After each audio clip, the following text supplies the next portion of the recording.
الحمد لله رب العالمين والصلاة والسلام على أشرف الأنبياء والمرسلين نبينا محمد وعلى آله وأصحابه أجمعين أما بعد قال الله تعالى أعوذ بالله من الشيطان الرجيم من همزه ونفخه ونفسه اقرأ باسم ربك الذي خلق الإنسان من علق اقرأ وربك الأكرم الذي علم بالقلم علم الإنسان ما لم يعلم وقال الله تعالى يرفع الله الذين آمنوا منكم والذين أوتوا العلم درجات وقد صح عن النبي صلى الله عليه وسلم أنه قال من سلك طريقا يلتمس فيه علما سهل الله له به طريقا إلى الجنة رواه مسلم۔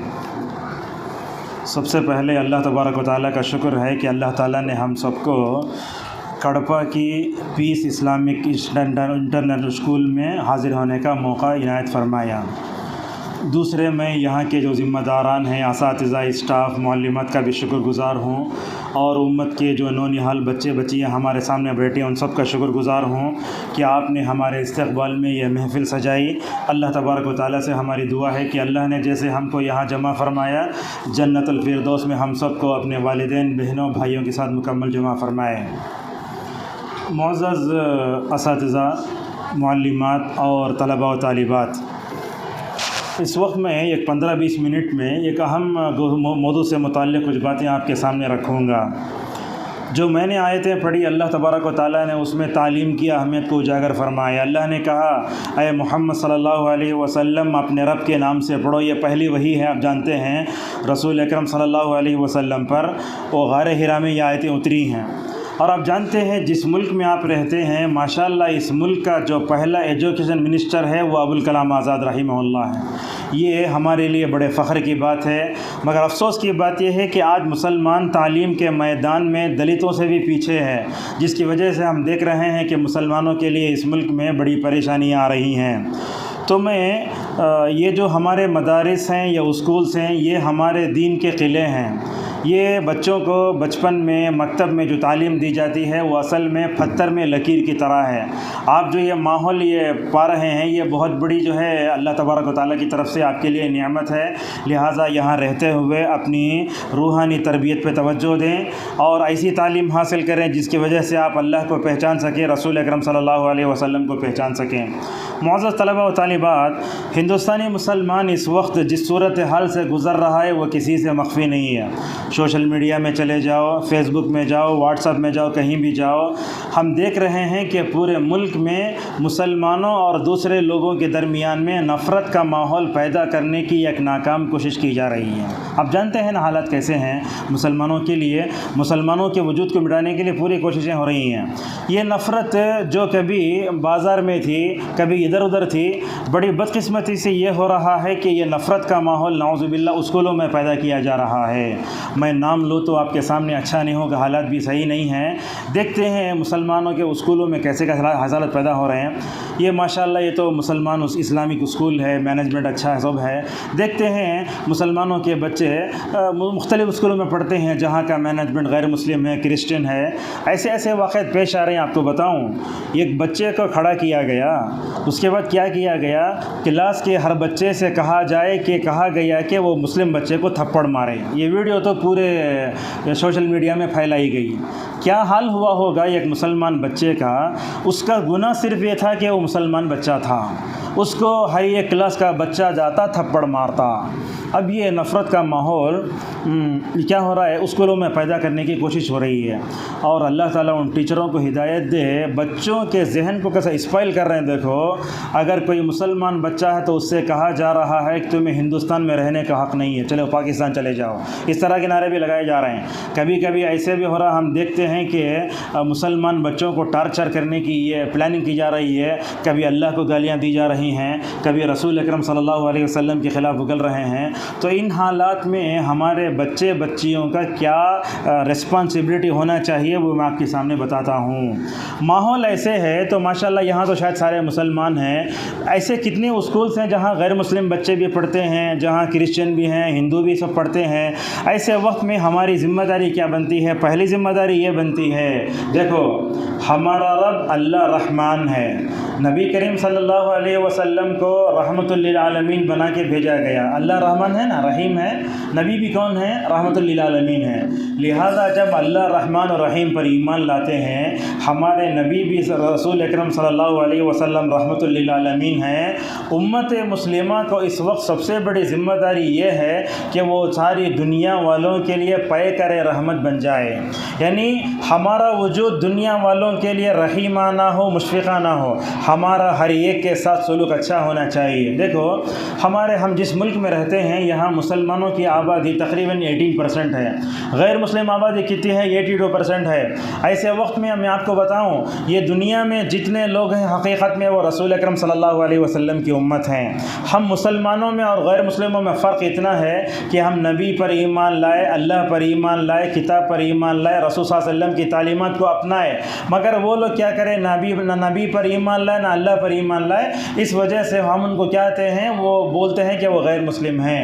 لہذا آپ کو یہ بات معلوم ہونا چاہیے، غور سے سنیے، جتنے بھی اس دنیا میں لوگ ہیں وہ ہمارے بھائی ہیں۔ اگر میں یہ کہوں تو آپ کو بڑا عجیب لگے گا، یہ کیسے ہو سکتا ہے؟ ہمارا عقیدہ تو لا الہ الا اللہ کا ہے، ان کا عقیدہ تو جو ہے غیر اللہ کا ہے۔ یاد رکھیے وہ ہمارے بھائی اس طریقے سے ہیں کہ ہم بھی آدم کے بیٹے ہیں، وہ بھی آدم کے بیٹے ہیں۔ جیسے ہمارے باپ آدم ہیں تو غیر مسلم کے باپ بھی آدم ہیں، جیسے ہماری ماں حوا ہے تو ان کی ماں بھی حوا ہے۔ یہی تو بتایا رسول اللہ صلی اللہ علیہ وسلم نے، کہا دیکھو دنیا کی کسی بھی ماں کے پیٹ میں بچہ پیدا ہوتا تو وہ مسلمان ہوتا ہے۔ والدین جس مذہب کے ہوتے ہیں تو وہ اپنے بچے کو جیسے چاہے بناتے ہیں۔ آپ نے فرمایا اگر ماں باپ یہودی تو اپنے بچوں کو یہودی بناتے، اگر ماں باپ کرسچن ہو بچے کو کیا بناتے؟ کرسچن بناتے، اگر ماں باپ مجوسی ہیں تو وہ مجوسی بناتے، اگر وہ حق پر ہیں تو حق پرست بناتے، اگر وہ بدعتی ہیں تو بدعتی بناتے۔ لہذا میں آپ تمام بچوں سے پوچھتا ہوں، کیا کوئی بچہ جو ماں کے پیٹ میں پیدا ہوا کیا تو بندو لگا کر آیا؟ ایسا نہیں لگا کر آیا۔ کوئی بھی آیا جس کے گلے میں تعویذ رہی ہو وہ نہیں، ہر بچہ مسلمان پیدا ہوتا ہے۔ تو اس طریقے سے ہمیں غیر مسلم بھی ہمارے بھائی اس معنی میں بھائی ہیں، ان کے ماں باپ بھی آدم ہیں، ہمارے ماں باپ بھی آدم ہیں، اس طریقے سے وہ ہمارے بھائی ہیں۔ معزز طلباء و طالبات، اس ملک میں نفرت کا ماحول اسکولوں میں بھی پھیلنے لگا ہے۔ ایسے وقت میں ہم کو کیا کرنا چاہیے؟ سب سے پہلی بات یاد رکھو، آپ اس ہندوستان میں ہیں، چاہے آپ کسی بھی اسکول میں پڑھیں، آپ کا ساتھی ہندو ہو، مسلمان ہو، کرسچن ہو، یہودی ہو، کوئی بھی ہو، یاد رکھو وہ انسان ہے، لہذا اسے انسان ہونے کا حق دینا چاہیے۔ جب آپ اپنے اسکول میں کسی بھی بچے سے بات کریں، چاہے وہ ہندوستان کے کسی بھی مذہب سے تعلق رکھنے والا انسان ہی کیوں نہ ہو، بچہ ہو، اس سے اچھی بات کریں، جیسا کہ اللہ نے فرمایا وَقُولُوا لِلنَّاسِ حُسْنًا۔ اسی طریقے سے یہ ملک میں جو نفرت کا ماحول پیدا کرنے کی کوشش کی جا رہی ہے، اس کے خاتمے کے لیے دوسری بات یہ ہے، ہمارے جو برادران وطن ہیں غیر مسلم، ہندو، سکھ، عیسائی، کرسچن جو بھی ہیں، ان کی مصیبت کے وقت ہم مدد کریں۔ کیسے مدد کریں؟ مثلا ہمارے ساتھ پڑھنے والی کوئی بچی غیر مسلم ہے، اگر وہ بیمار ہوتی ہے تو مسلمان بچی کیا کرنا، جا کے اس کی عیادت کرنا چاہیے۔ ہمارے پاس ہوتا کیا ہے مسلمانوں میں، اگر وہ ہمارا کوئی رشتہ دار اگر مالدار ہوتا ہے تو ہم اس کی عیادت کو جاتے، اگر وہ پیسے کے اعتبار سے کم ہے، مؤذن ہے یعنی تو عالم ہے، کم ہے، تو اس کی عیادت کو ہم نہیں جاتے۔ دیکھو نبی کریم صلی اللہ علیہ وسلم، غور سے سنیے تمام بچے بچیاں، اللہ کے نبی صلی اللہ علیہ وسلم کے پاس ایک یہودی لڑکا رہتا تھا، یہودی سمجھتے نا، یہودی لڑکا رہتا تھا، وہ آپ کی خدمت کرتا تھا۔ ایک دن اللہ کے نبی صلی اللہ علیہ وسلم کو معلوم ہوا کہ وہ بچہ کیا ہے، بیمار ہو گیا ہے۔ اللہ کے نبی نے عیادت کرنے کے لیے مذہب نہیں دیکھا، نہ مسلک دیکھا، بلکہ یہ دیکھا کہ وہ انسان ہے۔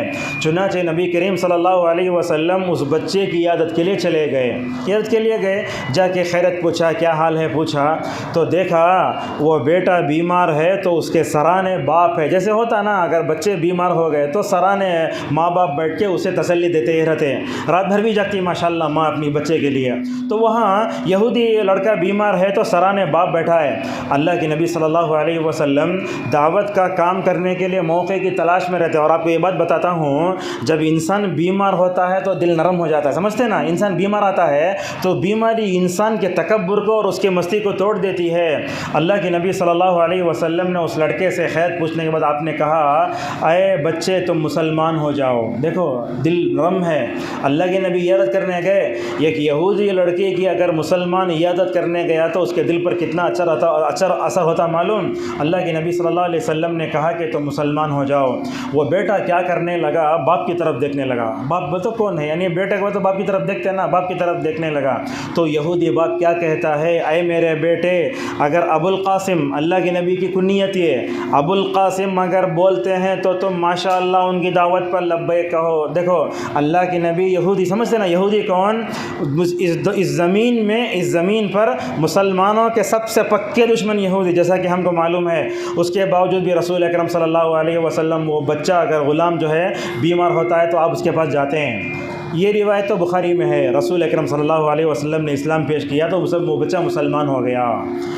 اللہ کے نبی کو اتنی خوشی، جہنم کی طرف لپکتا ایک بچہ میری دعوت سے، مطلب اگر وہ جنت والا ہو گیا تو خوشی کے بہانے کیا، خوشی کے ٹھکانے کیا۔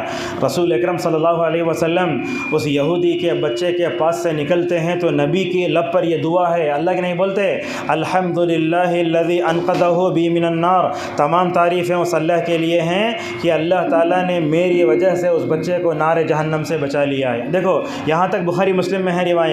مسند احمد میں کیا آیا؟ اللہ کے نبی نے جب اس کے سامنے اسلام پیش کیا تو ماشاءاللہ مسلمان ہو گیا۔ مسلمان ہونے کے بعد ایک رکعت بھی نہیں پڑھے، نہ رکوع کرے نہ سجدہ کرے۔ اللہ کے نبی فرماتے ہیں جیسے ہی میں اس کے پاس سے نکلا، وہ بیماری کی وجہ سے اس کی روح اس کے جسم سے نکل رہی تھی۔ تو اس سے کیا معلوم ہوتا ہے؟ ہمارے غیر مسلم جتنے لوگ ہیں، چاہے وہ یہودی ہو، عیسائی ہو، کوئی بھی ہو، چمار ہو، کوئی بھی ہو، اگر وہ بیمار ہوتے ہیں تو ہمیں ان کی عیادت کرنے کے لیے جانا چاہیے۔ اسی طریقے سے ان کا اور ایک کام یہ ہے کہ ہم اگر اسکولوں میں نفرت کے ماحول کو ختم کرنا چاہتے ہیں، بھلائی کے کاموں میں ہمیں ہر ایک کا ساتھ دینا چاہیے۔ مثلاً کیسا؟ اگر آپ کی سہیلی اگر کوئی غیر مسلم ہے، اگر وہ عیسائی ہے، کوئی بھی ہے، تو یہ بات یاد رکھو، اگر وہ آپ سے مدد لیتی ہے تو آپ مدد لینا، یہ نہیں دیکھنا میں مسلمان ہوں اس کی مدد کیسے کرنا، ویسا نہیں کرنا۔ مثلا ایسے ہے وہ مطلب ایبسنٹ ہو گئی، ہوم ورک چاہیے، ہوم ورک دینا ہو تو مکمل دے، جیسا کہ اللہ نے فرمایا وَتَعَاوَنُوا عَلَى الْبِرِّ وَالتَّقْوَىٰ، نیکی کے کاموں میں ایک دوسرے کا ساتھ دو۔ اور اللہ کے نبی یہ فرماتے ہیں امت میں سب سے بہتر انسان وہ ہے جو لوگوں کے کام آئے۔ حدیث پہ غور کرو، اللہ کے نبی نے یہ نہیں فرمایا کہ تم مسلمانوں کی مدد کرو، مدد کس کی کرنا؟ جو بھی انسان کی شکل میں نظر آئے مکمل طور پر اس کی مدد کرنا چاہیے۔ اور اللہ تبارک و تعالیٰ نے اس امت کو وجود کیوں بخشا؟ بولے تو لوگوں کے کام آنے کے لیے۔ اللہ نے کہا کنتم خیر امۃ اخرجت للناس تأمرون بالمعروف وتنہون عن المنکر۔ یہ اسکولوں میں نفرت کا جو ماحول پیدا کرنے کی کوشش کی جا رہی ہے، اس کے خاتمے کے لیے ہمیں چاہیے کہ ہر استاد، ہر بچہ، ہر بچی اپنے جو بھی غیر مسلم بھائی بہن ہیں ان کے اخلاق سے دل جیتنے کی کوشش کریں۔ ایسے ہوتا ہے ہم کسی کافر کو دیکھتے ہیں، بولتے انہیں جہنمی ہیں، کبھی یہ نہیں سوچتے کہ اسے جہنم سے بچانے کی کوشش کیا کرنا چاہیے۔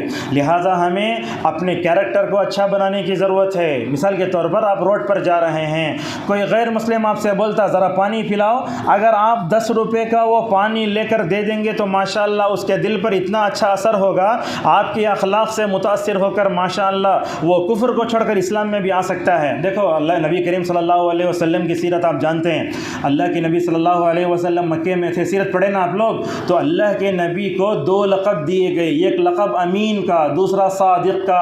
امین کا مطلب امانت دار اور صادق کا مطلب سچا۔ اللہ کے نبی صلی اللہ علیہ وسلم اتنے امانت دار، اتنے سچے تھے، اور آپ کو بتاؤں مکی دور میں اللہ کے نبی 13 سال تک رہے، پورا مکہ آپ کا برخلاف، ابو جہل آپ کا دشمن، ابو جہل آپ کا، ابو لہب آپ کا دشمن، مگر اللہ کے نبی کے کیریکٹر سے ماشاءاللہ اتنا متاثر ہوئے کفار مکہ، نبی کے پاس لا کر اپنی امانتیں رکھتے تھے۔ معلوم ہے یہ محمد ہے، اس پر ایمان نہیں لے تو جاتا، مگر آپ کے اخلاق سے اتنا متاثر ہوئے آپ کے پاس لا کر اپنی امانتیں رکھتے تھے۔ اسی لیے کہ شاعر نے کہا مارا بھی تو اخلاق کی تلوار سے مارا۔ آپ دیکھو اس ملک میں نفرت کا جو ماحول پیدا کرنے کی کوشش کی جا رہی ہے اسکولوں وغیرہ میں، ہمیں چاہیے ہم اپنے غیر مسلم برادران وطن کے سامنے اپنے اچھے کیریکٹر کا مظاہرہ کریں۔ مثلا کیسے؟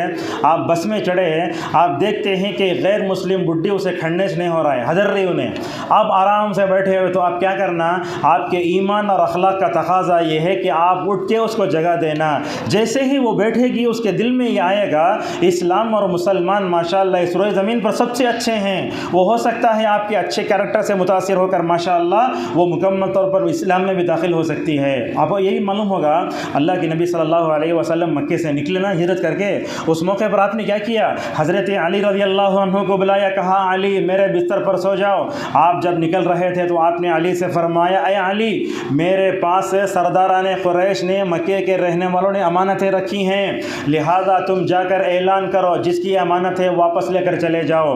حضرت علی رضی اللہ عنہ کی امانت داری پر قربان جاؤ۔ اللہ کے نبی ابو بکر ہجرت کر کے چلے گئے، حضرت علی رضی اللہ عنہ مکے کے گلی میں جا کر اعلان کرتے، لوگوں جس نے نبی کے پاس امانت داری رکھی ہے اگر اس کے پاس کوئی نشان ہے تو میرے پاس آ کر امانت لے کر چلے جاؤ۔ لہٰذا معلوم ہوا اس وقت سب سے بڑا کام برادران وطن کا اور خصوصاً اسکول میں پڑھنے والے بچوں کا ہم کیا کریں، مکمل طور پر اخلاق سے دل جیتیں۔ ایک بات میں آپ کو بتاتا ہوں، مسلم مینجمنٹ جہاں ہوتے ہیں اکثر بڑے سخت ہوتے ہیں، پیرنٹ سے اچھے بات نہیں کرتے اور ڈیل بھی اچھا نہیں رہتا۔ آپ عیسائیوں کے اور ہندو اسکولوں میں چلے جاؤ، بیہیویئر بڑا اچھا رہتا ہے۔ لہٰذا جتنے مسلم مینج اسکول ہیں ان مینجمنٹ کو چاہیے کہ وہ پیرنٹ کے ساتھ، سرپرستوں کے ساتھ، ماں باپ کے بچوں سے اچھا سلوک کریں۔ کبھی کبھی ایسا ہوتا ہے کچھ بچوں کی مالی حالت کمزور ہوتی ہے، اگر ماں باپ اگر جو ہے فیس نہیں مانے تو کیا کہتے ہیں، وہ بچے کے ساتھ بیہیویئر اچھا نہیں رہتا، ایسا نہیں ہونا چاہیے۔ میں آپ کو بتاتا ہوں، دیکھو سیٹوں کی دکان میں چلے جاؤ، کیا کرتا معلوم، پہلے بولتا بیٹھو بھائی بھیا بیٹھو، آرام سے بیٹھنے کے بعد ہماری سانس ٹھنڈی ہو جائے، اس کے بعد کیا کہتا پانی چاہیے، پانی پینے کے بعد بات بولتا آپ کو کیا لینا ہے۔ اگر آپ ایک ایسی مسلمان دکان میں چلے جاؤ، کیا بیہیویئر کرتا، جائیے لینا تو نہ جاؤ جیسا۔ اب دیکھو یہ غیر مسلم کیسے اچھے انداز سے پیش آ رہا ہے سیٹ اور وہ، لیکن ایک مسلمان اپنی تاجر رہ کر بزنس مین کیسے انداز سے پیش آ رہا ہے۔ آپ بتائیے ایک مسلمان جو دوسروں سے غلط انداز سے پیش آتا ہے اس کے دکان کو کون آئے گا؟ اور جب غیر مسلم دکانوں کو دیکھتے ہیں کہ وہ اچھے انداز سے پیش آتے ہیں، اگرچہ کفر و شرک ہے مگر لوگ اس کے پاس جاتے ہیں۔ لہٰذا ہمیں اس وقت کا سب سے بڑا کام اپنے کیریکٹر سے سامنے والوں کے لوگوں کے دل کو جیتنا چاہیے۔ اور یہ بات بھی یاد رکھو، آپ سامنے والا ہمارے ساتھ کیسے بھی سلوک کرے، علماء یہ بتاتے ہیں اینٹ کا جب پتھر سے جواب نہیں دیتے۔ اور یہ جملہ سنو، ہر ایکشن کے پیچھے ری ایکشن نہیں ہونا۔ وہ ہوتا کیا ہے ہمارے ملک میں، کچھ بھی ہوا تو لوگ میسج سے مطلب کیا کہتے ہیں سینڈ کرتے ہیں اور اس کے بعد ایسی ویسی گالی دے کر نعوذ باللہ پھیلاتے ہیں، نہیں پھیلانا چاہیے۔ آپ اس طرح کی خبروں کو مکمل طور پر یہ کریں۔ اسی طریقے سے نفرت کا ماحول ختم کب ہوگا، جب کہ وہ بیمار ہو جائیں تو ان کی عیادت کریں اور مالی تعاون کریں۔ دیکھو ہمارے پاس اسکولوں میں غیر مسلم بچے ہی پڑھتے ہیں، کبھی کبھی ایسا ہوتا ہے کہ ان کے پاس پیسہ نہیں ہوتا، تو کیا کرنا، اسپانسر تلاش کر کے ایسے غیر مسلم بچوں کو تعلیم کے میدان میں آگے بڑھانا۔ اگر آپ تعلیم کے میدان میں ان کو آگے بڑھا تو ان کے پیرنٹس پر کیا اثر ہوتا۔ ماشاءاللہ مسلمان اتنی اچھی قوم ہے جو ہمارے بچوں کی مکمل تربیت کر رہی ہے۔ میں بھی ایک بات آپ کے سامنے پوچھنا چاہتا ہوں، ہمارے پاس ہوتا ہے اسکول ہوتی ہے، یہ تو معلوم مکمل مسلمان، بعض اسکول ایسے ہوتے ہیں جہاں بچے مل کے پڑھتے ہیں۔ دیکھو ہمارے مطلب سلیبس میں دینیات بھی ایک سبجیکٹ ہے نا، غیر مسلم یہاں نہیں اور دوسری جگہ دیکھیں گے آپ اسکول ہے وہاں کیا ہے دینیت بھی ہے۔